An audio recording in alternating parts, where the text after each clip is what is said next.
We need to talk about Aaron Parnas. He's one of the biggest political voices and biggest grifters on this app, who's a secret Zionist and also comes from a disgraced family from Trump's inner circle.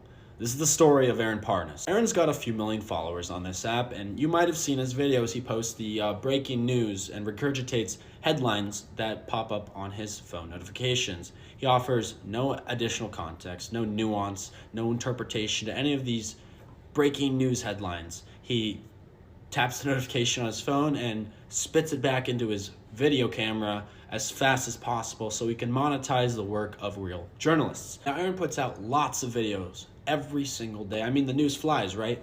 But you will never really hear him talk about anything happening in Gaza, anything happening with U.S. policy when it comes to Palestine.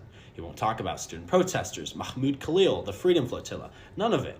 Because he is a Zionist. Let's watch one video he made in December 2023. I want to make something clear. I am pro-Israel. I am pro-Palestine. I am just anti-Hamas, which is where we all should be. Unfortunately, the Palestinians have been living under a terrorist regime for far too long, and Hamas's actions have led to where we are. The reason Aaron made that video in the first place was because he was crying that people are asking him to talk about Gaza. He was saying, I'm just one person. I can't do everything. There is no such thing as being both pro-Israel and pro-Palestine. You either side with the oppressors or you side with the oppressed. There's no in between. There's no both. You can't support concentration camps and also care about the people in the concentration camps. You can't support the Palestinian paramedics, but then also support the people who bombed all the hospitals, who target ambulances, who targeted 15 paramedics in the middle of the night, hid their bodies in a mass grave, and buried the ambulances with bulldozers so Western media wouldn't discover it. I think it's so shameful that Aaron gets to profit and monetize other journalists' work, posing as left-leaning, posing as somebody who is an ally, when truly he sides with the oppressors. When you have a political creator who posts as many videos as Aaron does, who intentionally leaves out reporting on the suffering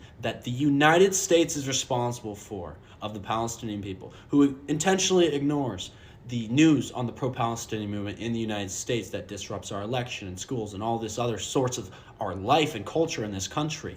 That is not just being one person who can't cover everything. That's intentional suppression. That is a misinformed narrative that he's putting out. And a lot of people seem to think that he's like anti-MAG, anti-Trump, because he talks a lot about Trump. But what the truth is that he has a personal vendetta against Trump. His dad, Lev Parnas, was in Trump's inner circle, who was part of the attempt to oust the U.S. ambassador to Ukraine. He funneled illicit campaign money through shell companies. He defrauded investors and is in jail for it. He also created the conspiracy theory that Biden was holding Ukrainian stocks and was going to sell them after he left office, and that's why Biden was funding Ukraine so much. Somebody else said this. It wasn't me who said it first, but Aaron Parnas would be at Mar-a-Lago having drinks with Trump with his pop, who would still be in Trump's inner circle had that never happened.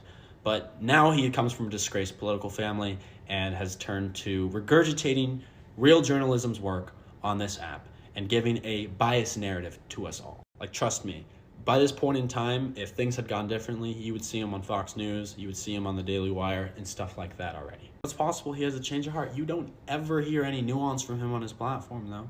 He doesn't give any nuance. He doesn't add anything.